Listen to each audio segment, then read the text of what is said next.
Como dice? Pam, pam, pam, tam, tam, tam. Say it, Flex. Tam, tam, tam, tam, Dun, tam, tam. dun, dun. What are we looking for? We're looking for the perfect beat. We're looking for because we got a lot of questions. So we're looking for the answers. We're looking for them people that can give answers to them questions, historical questions. Because I see the new generation. Sometimes I see them talk about, breaking and what happened back in 1980 and 79, 80, 81 about breaking. And sometimes I say, yo, them kids don't got them facts right. Let me get the right people on the phone to have the right answers to them questions. Give me a second before we start the program so I can make this one public. Okay? My friends right here. Sir? Can you previously record it, then short after? Yeah, it's being recorded. We're live on Facebook at this particular moment. So I just want to be able to make it public. Give me a second. Give me a second while I make this one public. Okay. Edit post. Give me a second. People, you might want to share this one.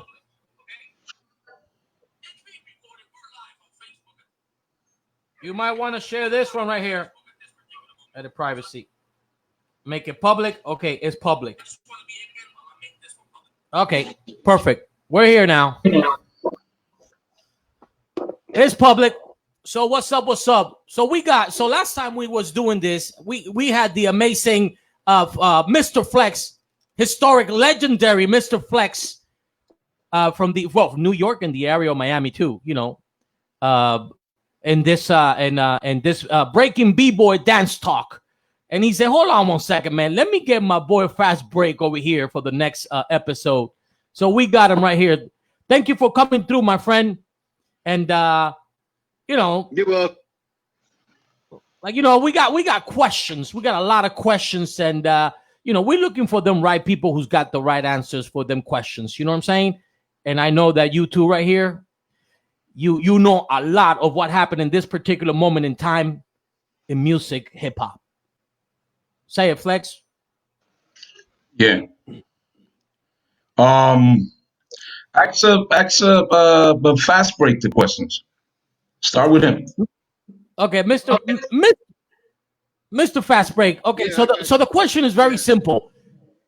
What happened, man? Because this is like something that just happened, like something that is global now, something that is historic now, and you was right there, right in the smack middle of the whole thing. Like, what happened, man?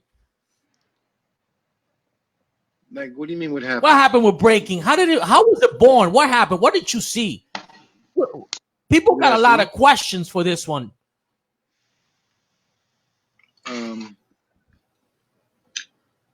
Let me say, it's kind of complicated. It's an easy answer to the question, but it's like I gotta put on my thinking cap, which I have it on, so I have to do some research on the phone right now with that, due to the fact that from back then we didn't have VHS.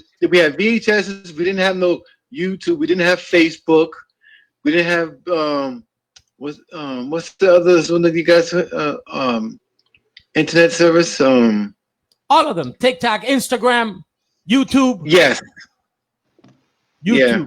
We didn't have all that. Now it's so high tech and stuff. It's like, people are getting involved with some questions and answers that some people are afraid to answer certain questions to give them the right answer. So a lot of people be left cliff hanging with this, well, he didn't give me the information that I needed. That's not what I wanted, but so and so and so and so.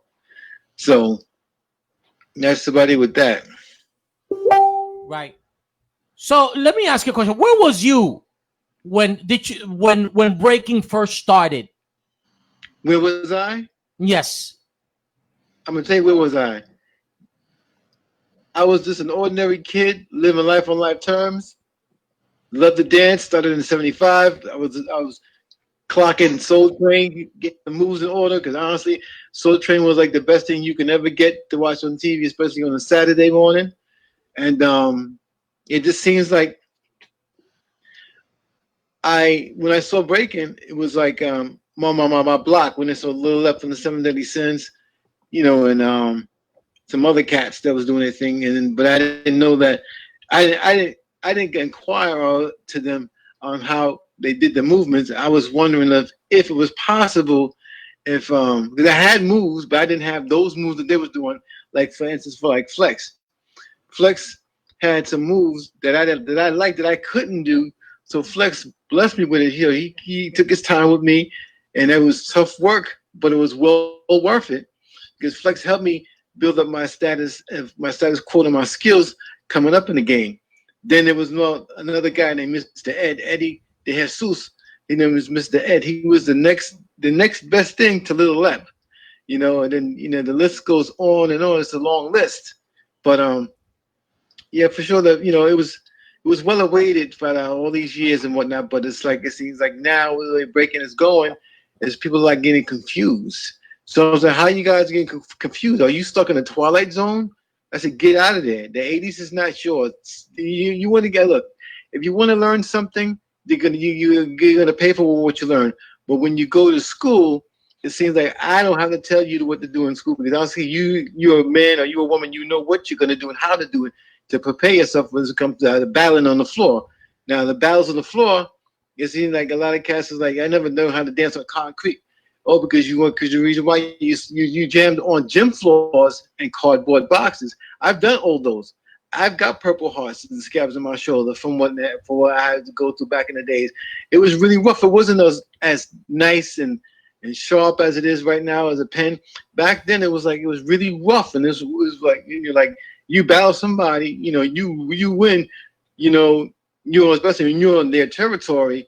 You can't be on their territory because honestly, you have to turn your colors over.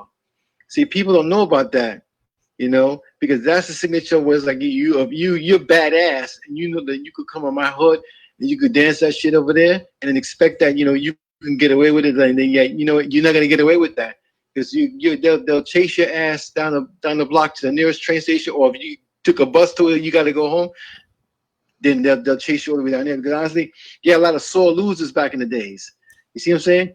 And today's generation, it seems like they're requiring a lot more information of defamation that has the right motivation in order for them to be an elite b-boy or b-girl or breaker on how you want to see rocking, etc. Whatever fits your critique in life. If it's a breaker, you're a breaker. If you're a b-boy, you're a b-boy. If you're an MC, you're a last poet, and so forth. There's a lot of great things behind hip-hop doors that people are not discussing, so everything is kind of like all over the place. It's scattered. So it's like, when you want the information, you don't get quite what you want as information, and it's got to be signature as what definition towards what the education of hip-hop you want to learn. Because honestly, kids are not going to school. They don't want to learn about George Washington and Abe Lincoln. They want to know what's going on in hip-hop, because hip-hop was where everybody stands still, and that's where people love doing what they have to do, but they popping, they're locking, the MC and the DJ, the scratching, beatboxing, and so forth and so forth. And it's just like they don't really care about the school system anymore. They care about what's being played on the radio, or either you go to a jam and you get tuned into it, and it's like, like you coming out feeling free, because more was like hip hop back in the days was just more like a spiritual thing, and it wasn't like it is now, because now it's all confused. It's like a jigsaw puzzle that you can't put the pieces together. That's so messed up about it, But I don't point fingers, because I honestly know that what I do it cautiously towards what I do, to my understanding. I don't go into somebody else's territory and speak up on their behalf. I speak for myself and what my adventures was and my learning experience was. That's what led me to be a great dancer back then in the days, and I was gratefully rewarded by going on tours, doing shows with Curtis Blow, Treacherous 3, Bam Bottom, and so far, Sonic Force, doing a lot of great things with my talent, doing artwork and whatnot. And so it's like, hey, I'm a jack of all trades and a master of many skills and styles. So I'm not gonna say I made up madness skills and styles of dance. I just like, hey, however I trained myself, I was my own coach. But then again, I had to build some structure from someone who was a lot younger than me, which I was older than he was Mr. Ed, that showed me how to do this move to that move to this move. And it was a learning experience. Most cats can't explain that. because a lot of the cats that we used to battle back in the days, some cats was neat as a pen when they were good on the dance, and some guys were sloppy. So I happened to be one of the guys who was neat as a pen and don't coordinate myself being sloppy. I never came across that word sloppy and sloppy. I knew how to break it down when I'm dancing and how I make myself feel good in what I'm doing. Yeah, Mr. Fastbreak. Yeah, there you go. Your camera went off for a second, but you're good now, Mr. Fastbreak. The question right here is, what year? Like, what year was the very first time that you saw this phenomenon right in front of your eyes? Like, whoa, what is this? What year, and who were the first people that you saw what we know now as breaking? Yeah, I learned Lil Let from Seven Deadly Sins, the whole entire crew. Mr. Ed from the Seven Deadly Sins crew. The Night Dances, my boy Berto and Enrique De Jesus as Eddie's brother. Um, the Dynamic Rockets, you know what I'm saying? And there's a long list. Like you got cats from the Lower East Side scrambling feet dances. These guys was bad too. You know, a lot of us who would love to go out and battle, you couldn't go down to that area down there, Avenue C, down there. You couldn't go down there and stretch your colors because they'll check you when you get out of that train station. So, you know, certain areas you just couldn't go into unless you know somebody. If you have a relative or you have a close friend, you know, they're there with their friends. You just can't go into unfair territorial grounds, because honestly, that's when it shows that you show no respect when you go into the avenue of a different neighborhood. You know what I'm saying? Flex, help me out on this, my friend. You Yeah. know the people questions. Could you ask Mr. Fast Break some of the popular questions that the people have about this particular era? Um, you mean like right now you talk? Right now. Like Okay. the popular questions that you know that people want to know. The people that were not, a part of it, but they want to know because now it's historical, and the new generation also want to know. Right. Well, okay, from the way how Fast Break is speaking it, my brother, right? Fast Break, as the word when we call hip hop, those words, just the hip and hop and how you spell it, right? And just a b-boy. The way that Fast Break right now is there with you, right? And most likely the people that is hearing it, or the people like you said from the past, present, and present, Yes, sir. future generation. Fast Break, as being where he's at right now on that mobile phone, right? That we was trying to get him, to come in the bigger picture. Fast Break is one of the original Bernard B-boys, okay? That as today's date, okay, the date of today, Saturday, okay, that is right now in German says Samstag. He is one of the legendary B-boys. As when I'm trying to speak, it is I'm talking about Bernard from experience. When Fazbear used to live in New York, he used to live. He knows his address, but he used to live at 238 Street, where I used to take a train indictment, right? And I used to put the token to come in to pay for the train. It was tokens, and I'll go from Dyton Street. I'll go to Dyton Street and I'll take it to 238. So remember, from Dyton Street is 200 Street. You have to go to 238. So you're passing 207, 215, right? To 225th until you get to 238, the train station platform.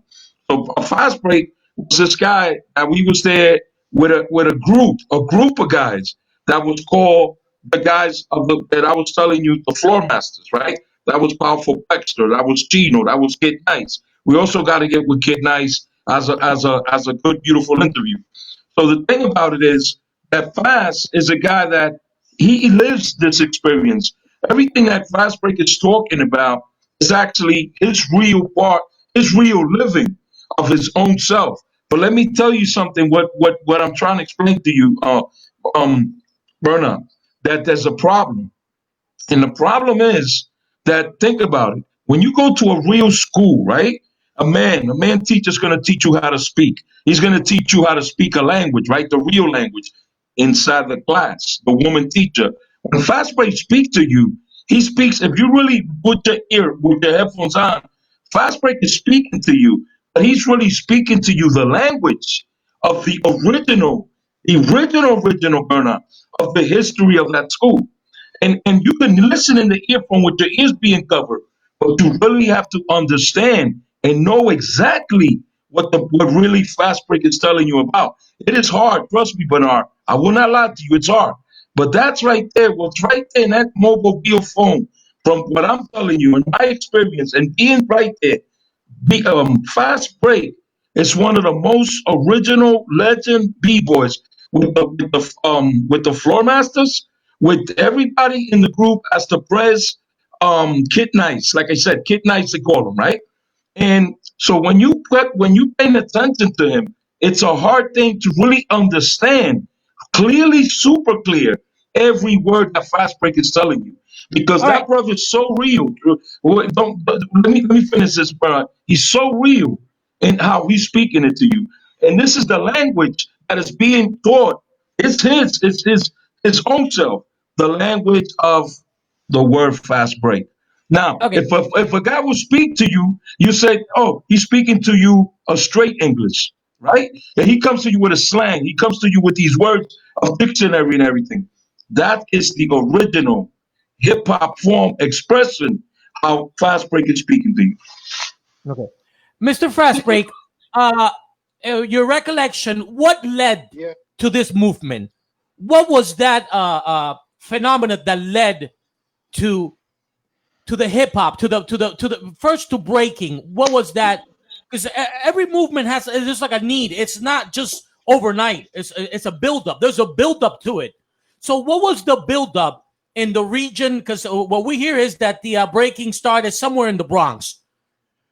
So what? That's true stuff in the Bronx.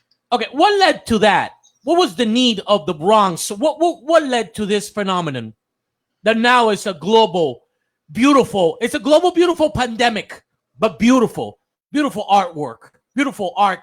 Uh, so, in your recollection, you was there in the Bronx. What led to this? What led to this? Well, it just seems like it's a culture thing. You know what I'm saying? It's a culture thing. And we advise people that to be acknowledged that, you know, that we understand that there is a misunderstanding with hip hop as it's viewed as what people consider the four main elements. One main key is hip hop, is the culture, and the audience who made it possible, and the turntable orchestra that let the party people come alive on the floor, like you're in a trance, and like the light of the Pied Piper leading them to the dance floor. You know, and the MCs were the Paul Revere's who bless the mic to correspond with the DJs as he mixes and scratches beautiful blends. Now, these last poets called the MCs brought rhymes with the message and the story to tell of an announcement, like saying the transition of a different language to help spread the message of a whole new rap language. With the comedic skills of the b-boy breakers was the slapstick style of considering that they were court justice of clowning around over the audience and having some fun to the beat to energize their souls of a funky drummer beat that was so deaf defiant that kept them in the loop of all dance skills and their dance trays. See, you can't, it's a community thing. And from what back then, we didn't have that like we had it that we got it now because it's more open, more open because the door was locked before, but you can see what was happening in there, but you couldn't see as much through the keyhole or they had a chain on the door. But for us now, it's worldwide now, and it's wild spread, and it's like wildfire, and everybody loves this hip hop. But for a person to come out and say that hip hop is dead, it's not dead. It just went underground for a while, then it came back again. So it's like you're high one moment, then you're low one moment. You're high one moment, you're low one number, and it's all good because honestly, kids want to learn about the history about hip hop. Instead of saying that there's only four elements, there's more than this four elements. You know what I'm saying? You got fashion, you got clothes, you got culture. You have a whole bunch of stuff going on with hip hop, beatboxing. You know what I'm saying? And this hip hop is a wonderful thing that people don't really, consider that is something that it'll be helpful to educate people and to young kids, then a whole new generation, in order for them to follow the history of the historians who made homage in this hip hop culture. Mr. You know what I'm Fastbreak, saying? Mr. Fastbreak, people's question, the people's question, out of the four elements, which element was the very first one? Which element of the four elements was born first? From what I know, to my understanding, it's more or less like the graffiti. Then it came into the breaking. Then it came to the DJ. Then it came from the MCs. And then there's the beatboxing. You got the up rockers. You got the electric boogie dancers. You got the pop lock dancers. You know, and you have quite a big dish of entertainers, young entrepreneurs who make it seem so right. And for this today, for this and for the generation to love and to own, because honestly, when you're on your own um backyard, you're owning to what you put in as a product of yourself, and also you to soar and to sell yourself, but not belittle yourself. See, you can make the money in hip hop, but don't let the money make you into a fool. Hmm. You know, and this is not to slander anybody, because honestly, we all got ripped off back then. You know, coming up, because we were all kids. We didn't have the structure of being a businessman with a shirt and tie and suitcase. We were in our own street clothes. We were cool. We were just enjoying life. But before being a breakdown or a b-boy or a rocker, what was I doing? I was just a regular kid playing stickball, softball, Mr. enjoying that life. Yep. So now, Flex, the same question goes to you, because what he just told me right now, it's a great guideline right here. He said that he recalls that graffiti, out of the four elements, graffiti was the very first one out of the four elements of hip hop. Okay, that's a very good question. Now, from myself, right? And like in New York City, the number one train, Dykeman, again, the 200, the Dykeman Street. I lived in 44 Arden Street, in apartment 4L, a private building, beautiful building. Fast break been in it. You can practice it in the hallway downstairs of it. When you press the button, it say who is it, right? So when you say your name, fast break, then in the fourth floor, about five locks, one steel pole, they say, okay, you press it, boom, and then the door opens automatic. Okay, this is what I'm trying to tell you. Back then, in the year, depending on the year that we're talking about, if we're talking 1970s, if we're talking 1971, the 80s, in New York City, when you talked about a tag, right? TAG, a tag. If you went into the train in the platform waiting for it at Dykeman, the door opens up, you're gonna get in, right? Boom, the doors closes. Inside that train, Bernard, was the most ever down to earth history of a cursive letter inside the train station that nobody would ever imagine it that is ever was going to be in an art museum in the Bronx, I believe, or in Manhattan. Fastbreak is in the art museum. He'll speak it his own self on that. Now, the thing about it is that one of the taggers, right, the word graffiti, it started with tagging. You're in the Dykeman train. Oh, my name is Newport. My name is Crash. My name is a guy called Khaki 183. Khaki 183. There's a magazine called Subway Art by Henry Talafante and Martha Cooper. He was taking pictures from one side of the train, the other side of the train. He took about probably 1,000 pictures. I'll send you that.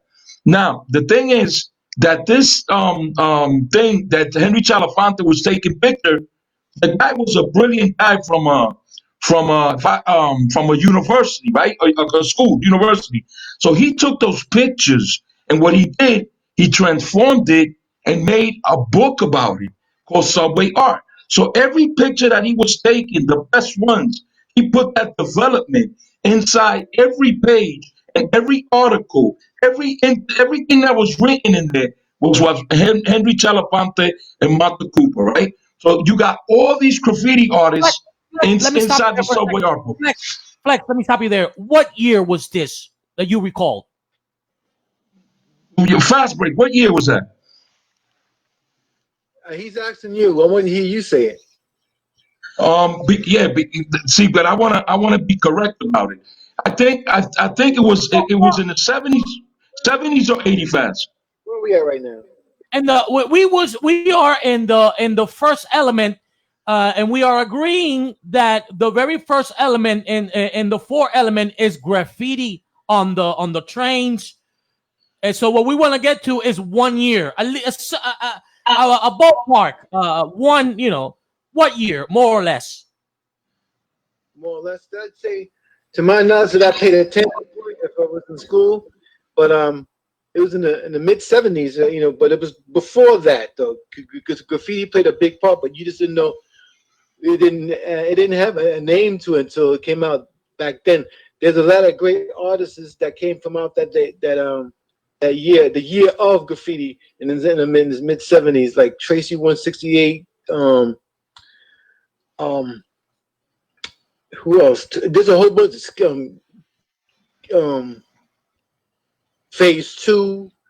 There's a lot of writers, and it's like, they know you would have to ask them more in general on that there, because honestly, I didn't follow them, but by being a part with them, going to the yards and whatnot when they're going bombing or they're doing tags on the train, you know, I was a lookout scout for half of them that was doing what they was doing. But mind you, I was feeling the dance more than the spray cans, because the spray cans was like, we getting the dogs loose. And remember that back in the yard, the conductors had Dobermans chasing cats out the yard.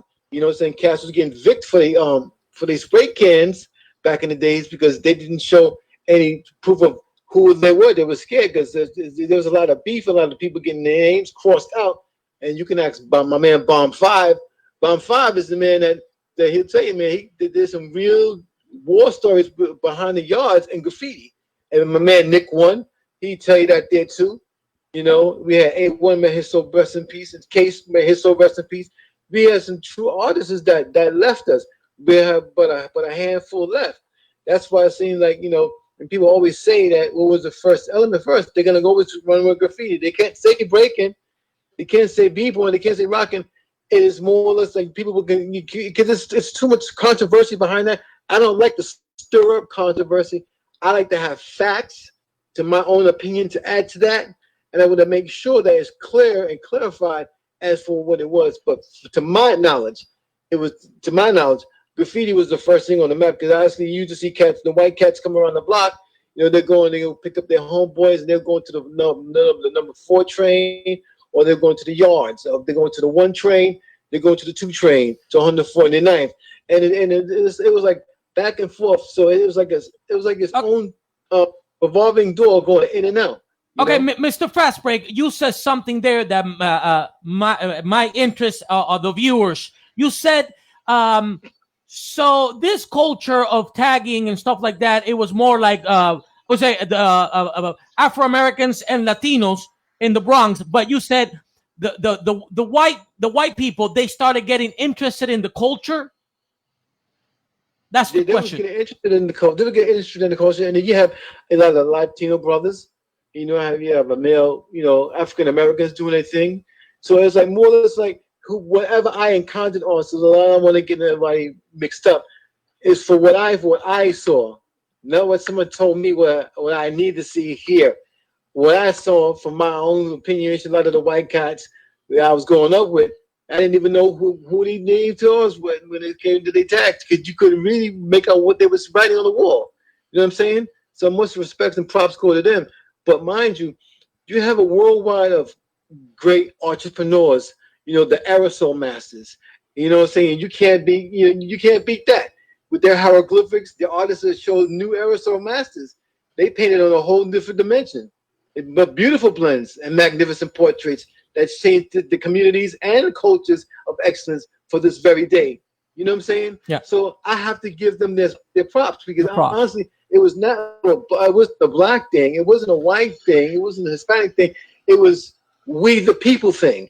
We the people, not I. We the people can work together and do this here. Do murals. Do a whole top to bottom. And it's like 5 points. 5 points is to be out there on the number 7 line. there was some great talent over there. These young entrepreneurs, man, they blew out the box. It's a shame we don't have spots like that no more. Because honestly, 5 Points was the spot to be when they come to doing jams. They do some graffiti work. Yeah, they were the bomb for sure. Mr. Fastbreak doesn't discriminate. Graffiti does not discriminate. No, the hip hop culture. Yeah, Mr. Fastbreak. Don't get twisted with that one. Yeah, before I get to Flex to answer this one, just a beautiful message. This is like they say, the proof is in the pudding. The proof is that unity. Everybody united in this era, and no wonder it's super global. This culture is super global. Yeah, because the very important element, the fifth element over here, is love and unity. We got four elements, and then the fifth one, love and unity and dedication, and it just became global, a global movement. Flex. I want to ask the same question. The same question that Mr. Fastbreak said right here about the whites came in. It was an Afro-American culture and Latino in the Bronx, and then the white artists came in. How was this? How did you guys let him in? I mean, that's what I'm interested in knowing. Okay. Everything was free for all. You just come out and do it. You do your tag, you do your throw ups, you do your burners. Yeah, it's free fall, but what I guess the question that I'm trying to make is for example, in this particular moment in time, now we have less segregation than before. Bernard, let me try to clear this the best that I can, the best that I try. So help me out with this, man. Okay. Now, when I'm in New York in 44 Arden Street, apartment L, right? Let's say, for instance, you are a graffiti artist, you're a tagger. Okay, hey, we're going to the yards. Now, I'm saying the word yards. You said we're going to the train yards. Who's going to the train yards? The Puerto Rican guy's going to the train yard. He has a bag, right? The bag outside is tagged up. He's creative. He's got his name on the bag. Inside the bag, he might have about 31 spray can, a skinny tip, a fat tip, a regular tip, right? He's Puerto Rican. The next guy, he might be African. The next guy, he might be Guayaquil, Ecuadorian. He might be Italian. Now, when I'm naming these races in New York, I'm talking. This is not something hearing it, Bernard, and this is not something talking it. This is what it really is real. Okay, all these guys got a bag. You seeing what time is it? Oh, it's about like 5:30 in the morning. The sun is about to come out, right? It's gonna reflect on the mirror of a car. When you get in your car, you got your mirror on your right hand side, right? Okay. Now, these guys are going to the train yard about 5:30 in the morning. You're thinking, wow, what you gonna do in a train yard around 5:30 in the morning? You're taking a risk. The cop catches you, they can beat you up, Bernard. Honestly, they can kill you because they got guns. That happened in New York. Real. This is real. This is no talk. Or you get really hurt and you get put in a real hospital, right? Okay, so they're in front of the train. Boom. They take out the cans out the bag. They're gonna start painting. They got the journal book, right? The real graffiti book, or they got a picture. They look at the picture right in front of the direct of the train, Bernard. It's the voltage, the third rail voltage. You got to be very, very careful. You can fry yourself. Okay, they start painting. This is how they done it real, Bernard, without no magazines, no pictures, no cameras, because it was like a little camera that probably cost a few dollars from 1 cent in the bank. You put it in a stick, it was what is the name of this camera? It's the name of a camera, right? Polaroid. I think it was a Polaroid. Yeah, I think so. And they would take their own pictures. But this wasn't in books. This wasn't in art galleries. This is real reality, putting it in front of the train, taking the pictures. Now, when they did everything, it takes 7 hours, for instance, from the first hour. The train's going to come, right? At the platform tightening. Boom, they're taking pictures. This is the train, Bernard, that they went real and painted it real. And know the time. The masters, trust me, masters, they know the time when the train is going to arrive at the platform with the painting that they did direct about 7 different nationalities. That could have been a white guy. That could have been a Jamaica. That could have been a guy with braids on, an afro, a DA, a military cut, a crew cut, a Caesar, a Mohawk. They all in the train yard. Trust me. This is not somebody that took a picture and said, I'm putting these guys on a page. I'm putting this guy because when the train leaves and the door automatic closes and Titan Street, I'm jumping in the back of the last car. I got my pilot and I'm gonna start tagging my name Flex Louis Lou and do a character and put ski goggles and everything in back of the train, the last one, on the glass, and I'm gonna stay there until it goes in the tunnel, goes to the next stop, 191st, and then 181st, right? Like that, going every train station stop until it goes in the middle and it goes express to 96th Street that I used to walk from 97, 98 to Rocksteady Park over there. So that's Rocksteady Crew. Take one. He's RIP, no? So think about it. This is honestly reality. Now, the thing is that somebody saw it. That's why I told you Henry Talafonte, as being the New York, we're talking New York, the map.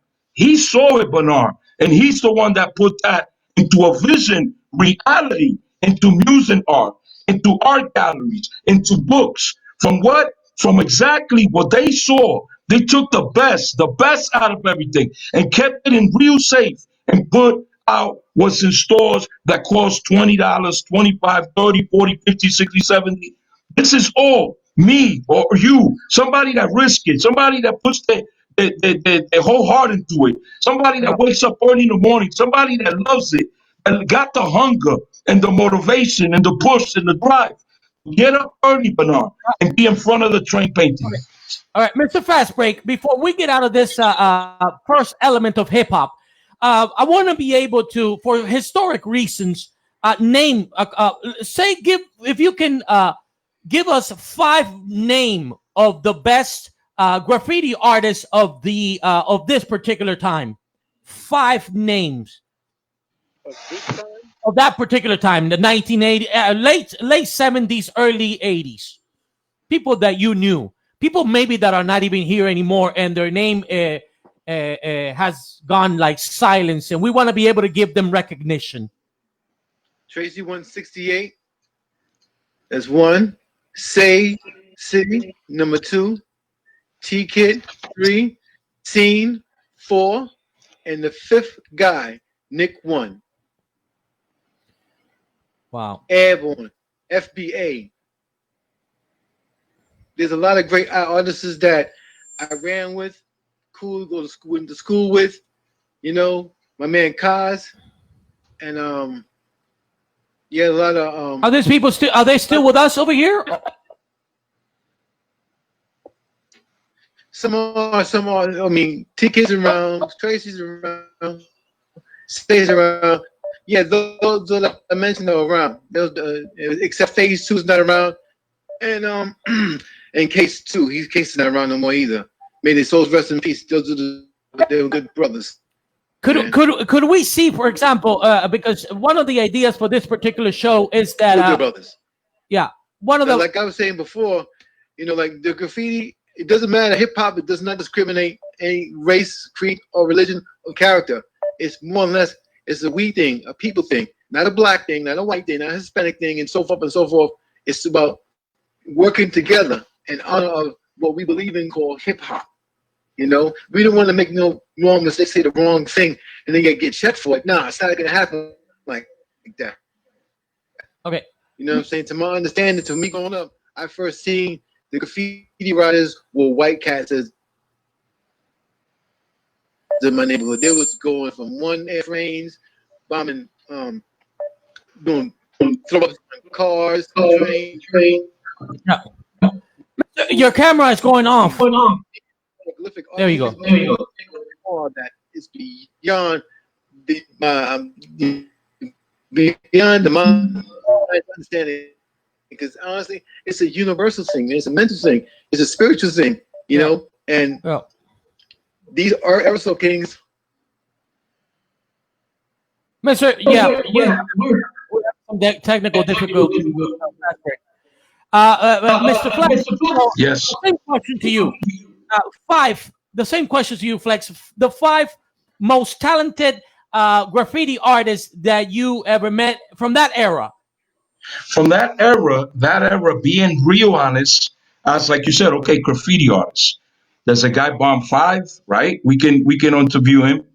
There was a guy as throw ups or tags. Cope, he's Puerto Rican. It all depends, okay?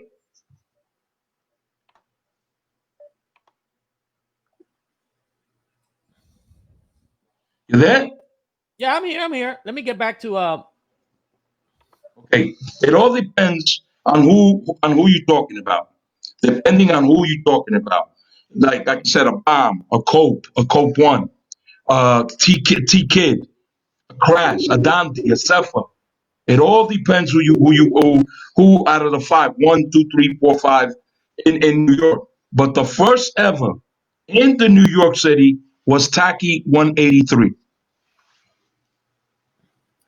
Taki 183. Taki 183. That's Will correct. we see, like, for example, could we go on Google and find his artwork in there somewhere? Definitely, definitely.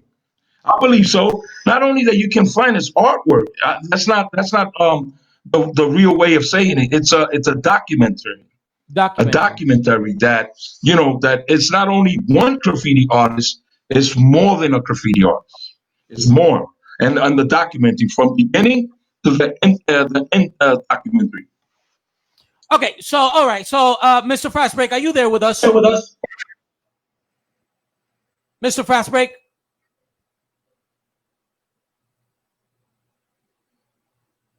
Fastbreak. We don't have him. Let me call him back right back. Okay. Okay. Let me call him right back. Hold on. Let me call him right back.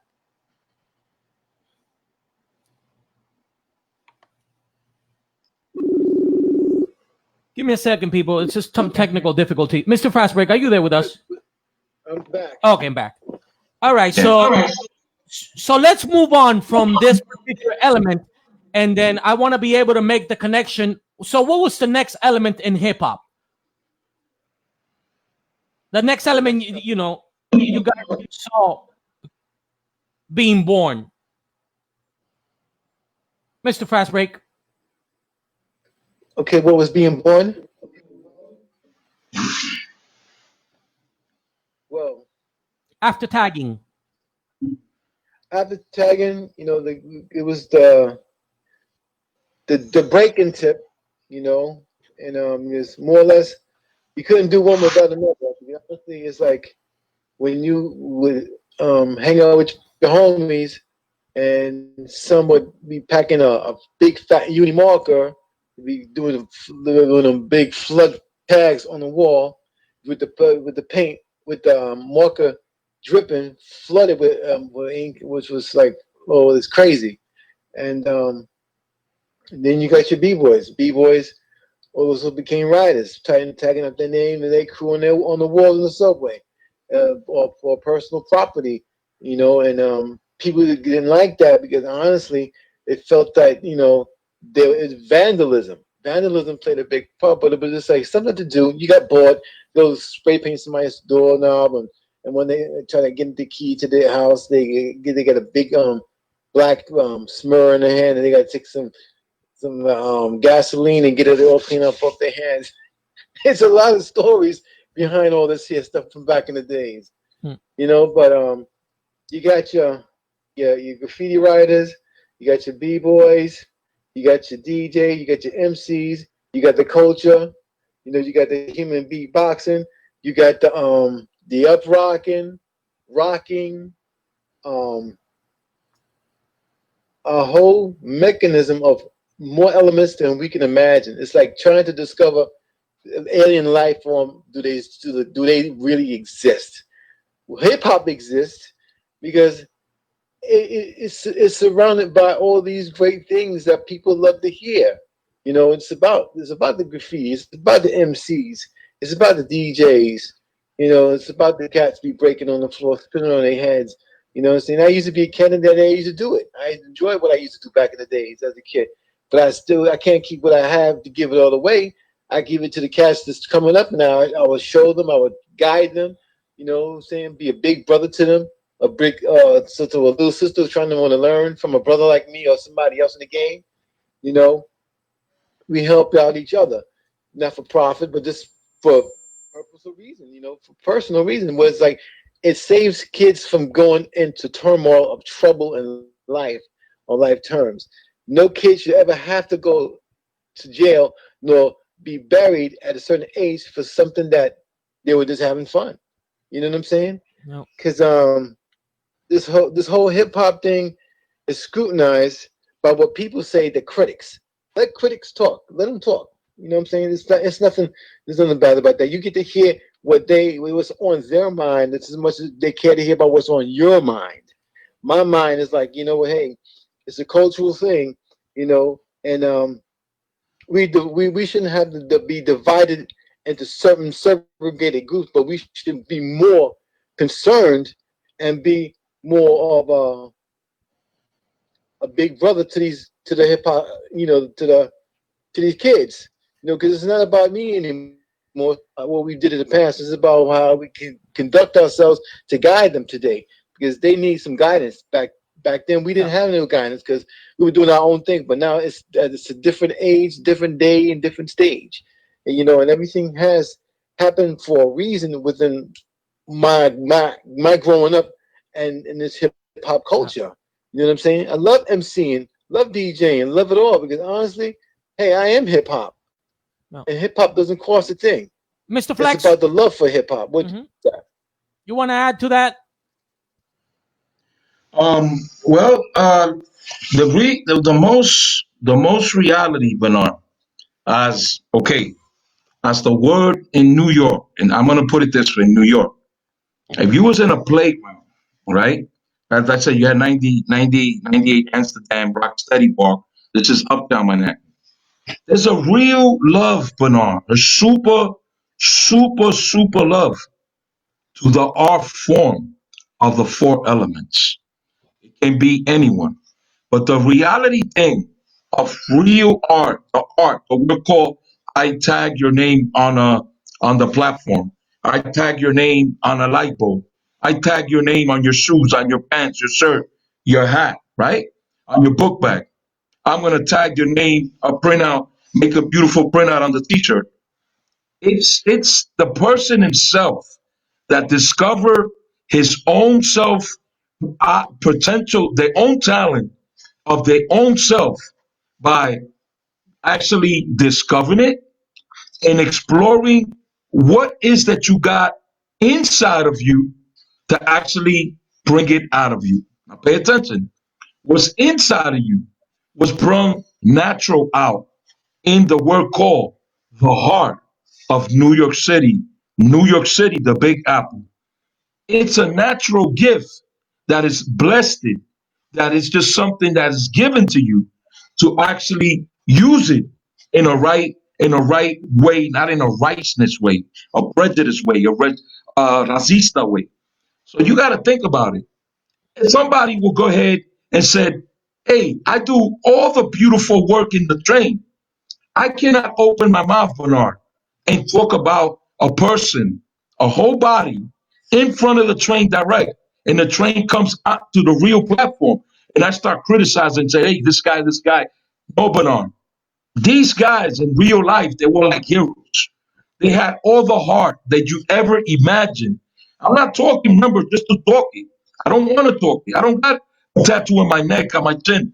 This is real guys from all over of the work called the New York City that was actually going into the trains.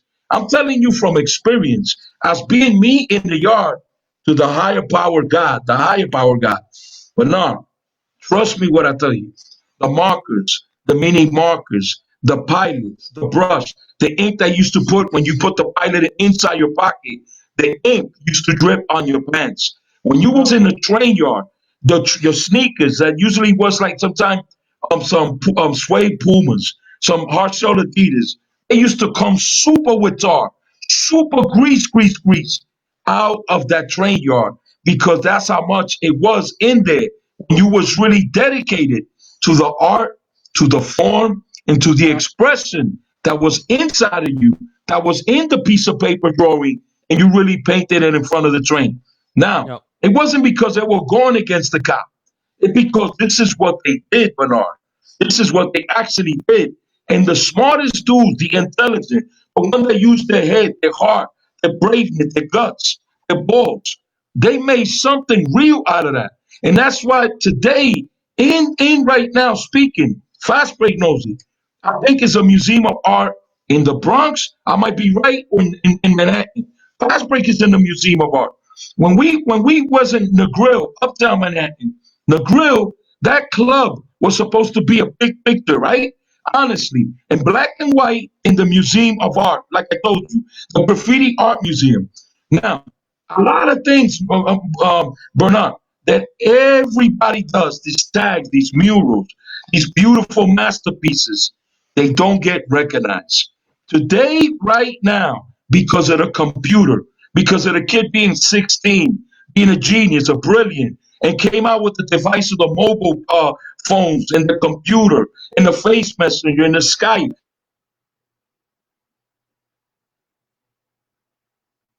Think I lost Flex there for a moment. Mr. Fast Break, I wanted to ask you a question. Um, Yeah. are you being a pioneer, one of the pioneers to see? When I say pioneer, I mean our generation is the pioneer generation of this beautiful movement called hip hop. Are you happy with the direction that hip hop took? Are you happy with this, with the final product that we know till now, or if there, or you think we that main media took it to the wrong direction, took us elsewhere? They blew it out of proportion. We kept it simple. We didn't complicate it. We were militant at what we did, and it was like more like, it was a gathering of loss, of a loss. How can I say it? Um, a lost review of how we are totally different from the next. How different from the next are we? It's more or less like we have more values than anything, and less values on the new side, because honestly, they really don't want to chop it up with us and be like family orientated, because all hip hop is family orientated, but some people see it in a different view, a different perspective, you know, and to make it sincerely about it, it's like, you know, it's a God given gift to everybody, whether you're a DJ, you're an MC, you're a b-boy breaker, um, pop locker, uh, an up rocker, Brooklyn rock styles, or rocking. I mean, we all in the same melting pot together, and we don't have to be discriminative towards the next generation. No, the generation got to learn their own. They got to make their own recipe for themselves, like we made our own recipes. We made our own recipes for ourselves. We're not selfish. If you don't listen to what we're trying to tell you, we try to make change out of it, make sense out of it. Because the sensible thing about it is about education. And when it comes to education, you know, you're educating the little kids that love to come to the jams, go out there and represent, do their little thing, and get that trophy or cash, you know, and they be so gracefully for it, because honestly, they had somebody who cared about them, who showed up for them at their time of need, when they wanted to see if somebody would really take a step out of faith and to come and see them without no strings attached. You know what I'm saying? So more or less, it's just like, we just keep it family orientated. Like my family, TBB, the Bronx Boys. People thought that we fell off the earth, but we here. You know what I'm saying? Well, all the crews are still and still active. And most of them live in New York. Most of them live in the global part of the world. You know, and I'm grateful that like some of us who are still around could be there and be a lot more sincere, more compassionate towards the young cats and young girls who are learning this dance, to show them that this is the way to be. This is like to say that if somebody quote me on this one here, said that breaking is a way of life, right? And that's what it is. It's a way of life, and it takes many people's time and effort of concern to want to build the infrastructure of that platform for many to come. And we are doing the best that we can, because we owe what we got. We can't go around with a chip on our shoulder, hating this person because this person doing this. I'm blessed to be like, yo, look, go out there and do your thing, and remember, school comes first, education comes first. You don't be a dropout. There's hope, and we can all build together that hope. Miss, You know what I'm saying? It's uh, about reaching out to the individuals. Mr. Fastbreak, do you think this generation is there like something that you witness, something that you experience in our culture, on hip hop culture, that you would like to bring back, something that the new generation doesn't know, like the feeling of it, and you witness the feeling and you would like to see it there, like, yo, you people forgetting about this one, like, why don't we bring this thing back? Because when we did this, this gave us a good feeling, and the young generation are not experience something in there that is not involved in the culture at this particular moment. Well, it's the culture and fashion, but more or less, it's just the reality that like share the worth with each other. You know what I'm saying?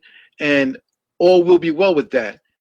We just we're not checkpointing anybody for like you're driving in a car and you're being misjudged on your tail lights busted up. We're not feeling it like that. I'm not feeling it like that. Please speak about I don't feel it like that. But to acknowledge each other. Back then we acknowledge who is who, but today's generation, they have to search and what they want to be. Because honestly, a lot of cats lost their identity. They don't have an identity no more. That's done. That's done. Everybody wants to be like this person, that person. But you know what? But by the end of the day, you go home and for an example, for me, when people would just say Fastbreak, Mr. Fastbreak, Sir Fastbreak, I'm like, I love it when a person says my name is. It's all good. I respect that, but Richie came before Fastbreak. That's my Richie, and I like my host name, my homage name to be acknowledged with that because honestly, it's like I don't want to lose myself. The character, like what I performed on the stage was the character that I performed, but when I'm off stage, here I am, the real McCoy, not an action figure from your favorite toy store, Yeah. and that's it. Mi- You know what I'm saying? yeah. Mr. Flex. Yes. Uh, so the question was, I was asking Mr. Fastbreak here. I think Yeah. you're gonna have to lower the volume down. I got a lot of feedback. Okay, so the question was, is there something that you witness that is lacking right now that you would say, yo, we should bring this back because it was a hit. It felt real good. When I say a hit, it just felt good, Right. And we're not doing at this particular moment. And I asked this to Right. that's the question I asked to Mr. Fastbreak while you was out for a second. Okay. The most reality, right? The most reality about it is that, like I said, it's all about yourself, right? It's all about who you are and what you want to do, what you actually want to do. So you can't, in these elements of the four elements, like I said, maybe a guy took the drawing, right? He takes a paper, he's going to draw something. Okay, he connects with another graffiti artist, another graffiti artist, another graffiti artist. It's it's a world of its own order and its own organization control of the hip hop culture, right? So what I'm trying to tell you is you can, like I told you that a little while ago, you can put the headphones on and pay attention and said, did I understand what Fast Break said? Yes or no? Did I understand what Flex said? Yes or no? Because if you really understand, like I said, the word my brother Fast Break, my brother Fast, he speaks. But the language that Fast Break is speaking to you, I told you that. It's the language of, bro, that's the language that's the school, right? That's the real, original, old school legend. Eh? But if somebody gonna talk to you, they said, well, I'm talking to you straight English, right? They're not giving you like a slang word from a street. a dictionary, a hip hop dictionary, or just an English in a, an English translating a word or looking up the word in the dictionary.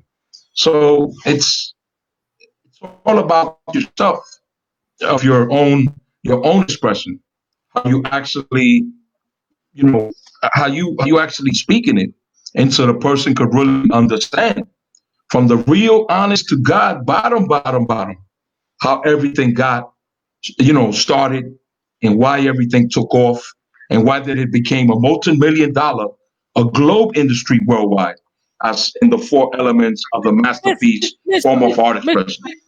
Flex, you said something there that this one it's mind-boggling. This one, okay. So, like for example, all the new hip hop people, I would say I don't want to say disrespect, but Yeah, the lack of acknowledgement, and especially when it comes to like the money, you know, a lot of like pioneers like you guys that I'm seeing, the pioneer the movement that is making billions of dollars, there's millions and millions of dollars.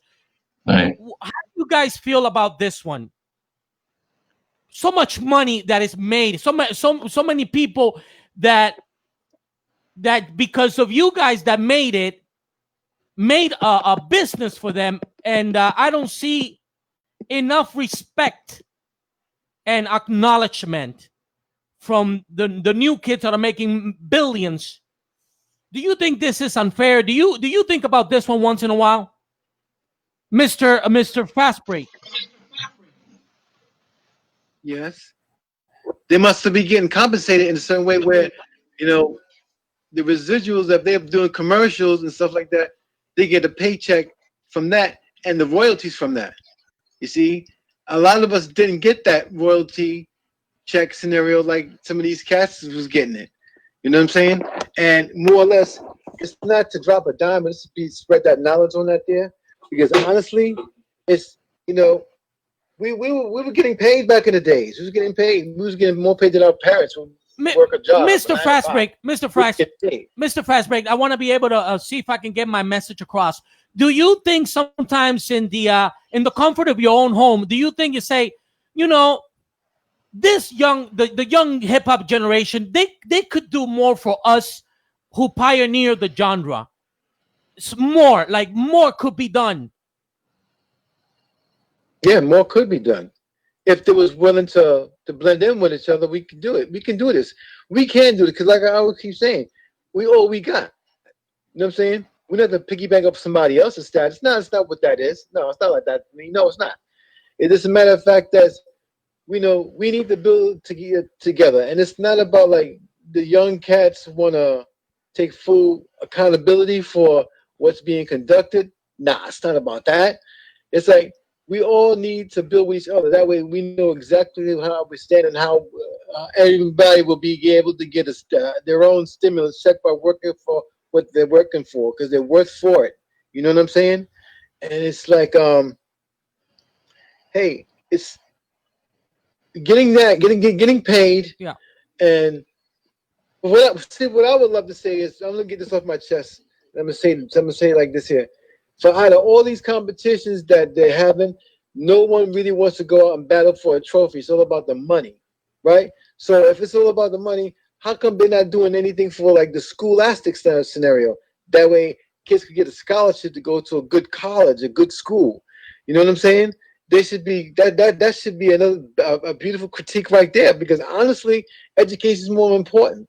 With a scholarship, oh man, the sky's the limit, man. You can see how these kids wouldn't have to break themselves off so hard breaking and just to get a scholarship. They can do that, but nobody's trying to hear that today because everybody was like, let's just do the event and pay them off this, that, and the third. As soon as they get that money in their hand, it's gone. It's on $100, $200 pair of sneakers. Now, is or is anyone's gonna be like, give them something in regards of the reward of what they put in the work in, or they're just gonna be like, like, well, it's just a paycheck, I'll do it again. Sometimes you may not get that second chance. You know what I'm saying? So it's like a lot of cats be like saying like, you're right. So I'm not trying to like food fed anybody else over here who's listening or whatever the case may be. don't get me wrong. Don't get me wrong with that. Because honestly, it's like, hey, there's a lot more things that's greater within the greater community of hip hop that should be rectified, and to not lay a rest to sleep, but to put it off the top shelf and to say this is the word of the day. We gotta practice this here, Yeah. and that's all you gotta do. But Mhm. it seems like it's a whole misconception behind this here scenario, and it's bad because I want to see the greatest come out of it. I really Yeah. want to see if it's the greatest person. I want it to be the greatest of all greats, meaning that the culture can rise above the occasion from the ashes. Because honestly, they're like saying that it's not doing as well as it should be, but we did so much of it that we burn ourselves out. We don't even see that. Yeah. Mr. You know what I'm Flex. saying? So it's more Yeah. just like we gotta be. Yeah. Mr. Flex, same question Hello. to you. Mr. Flex, so do you think, for example, the new generation of hip hop have maybe forgotten the roots and the people who made the business, paved the way so they can be billionaires? We got billionaires out there. Do you feel? How do you feel about this phenomenon? Um, okay, that's a good question. Um, well, first of all, right, you have what you have the past, you have the present, you have the future, you have the futuristic. The real part of Inside the Universe platform, the most ever speech being spoken. If it's a Kent Swift, Fable Patron, Rocksteady, a Ghetto Original, Electric Company, a Crazy Leg from Rebel BC1, a Mr. Freeze in Los Angeles, um, right?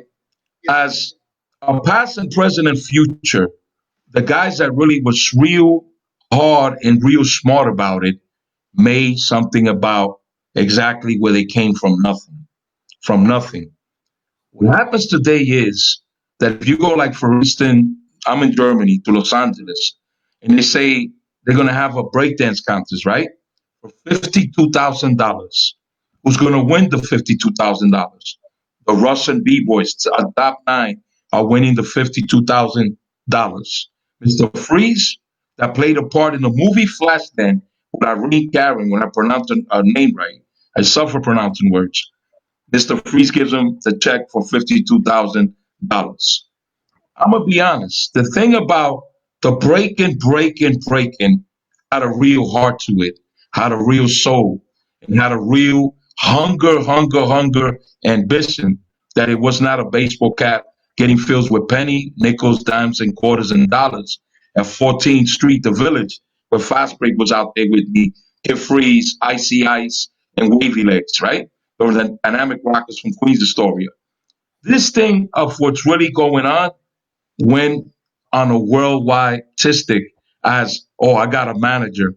The manager now is gonna, we're gonna get, we're gonna start learning some other stuff that we never knew this. We're gonna start developing. We're gonna start being created. We're gonna be more organized. We're gonna be more in order. We're gonna have choreographed, coordinated routine. In the 70s, it wasn't that way, bro. So what happened is, because it's so organized, it's so in order, and under control of studios, of mirrors in front, and always discovering a new move, how to put this arm this way instead of putting it out. It became what they call an international, globalistic, not just a multi-billion-dollar industry, but a money-making business, show business, entertainment, performance of professional dancers. So because it came to that part in this acre place, it made it into that professional skills.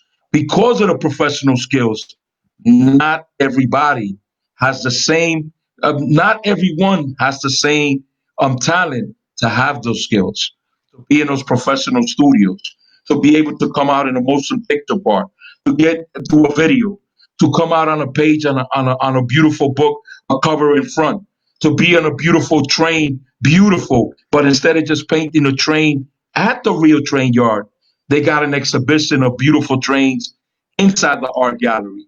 So the difference is when you compare it, the negative or positive and positive and negative, is that breaking the name, the heart, it was yanked off, yanked out of the heart.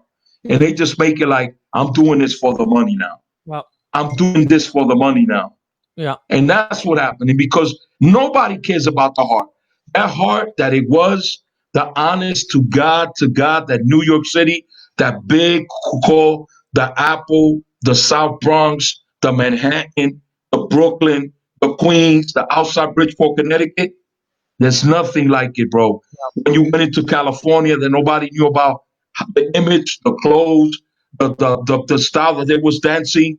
They were what? They're in California. So they're right there where? They're right in Hollywood. They can get real connected to people on studio and practice with teachers that are choreograph teachers that teach you how to choreograph and coordinate your movement as a professional way that you never knew it that way. Well, So Mr. because it's caught up that way right now, so much almost like a job, just like a job. Everybody forgot about the original form of the art expression. Everybody does it. I gotta pay my rent. I gotta pay my light. I gotta get my kids some shoes. I gotta put food in the refrigerator. I gotta pay my water bill. I gotta go pay my car. That's why everything became a responsibility of the art form expression of today exposure in that kind of everyday job. Yeah. Mr. Fastbreak, last words before we end this particular episode, because we need a lot of episodes because there's so much to say.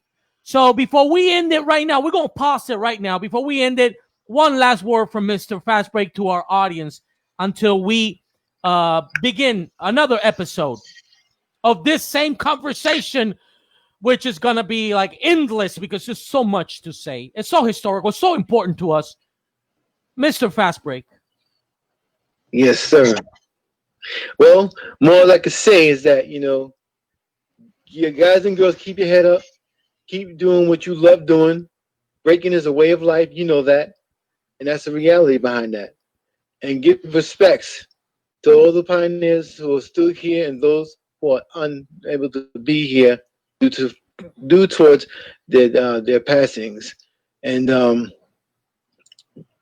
get fed the right food right on education. Education is more important. Learn your history. History should not be a mystery to me, nor to you. You have questions to ask that be answered, you will get them answered in an appropriate, in a prominent manner. All right. Thanks a lot. Thanks for having me on for the surprise of the day. Mr. Fastbreak, Mr. Fastbreak, I want to be able to send out this invitation for another Breaking B-Boy Dance Talk with you and Flex. I think you guys hold a lot of information that a lot of people, and a lot of answers that a lot of people, they want to hear it. They want, you got answers for a lot of questions. And this is the reason why we're making this program, because I hear a lot of people saying stuff that I'm like, yo, hold on one second. Even though I was not like you guys, but I do remember that it didn't go down that way. So that's the idea of the program. Not only for my viewers, but this will stay here forever. This will go right now to YouTube.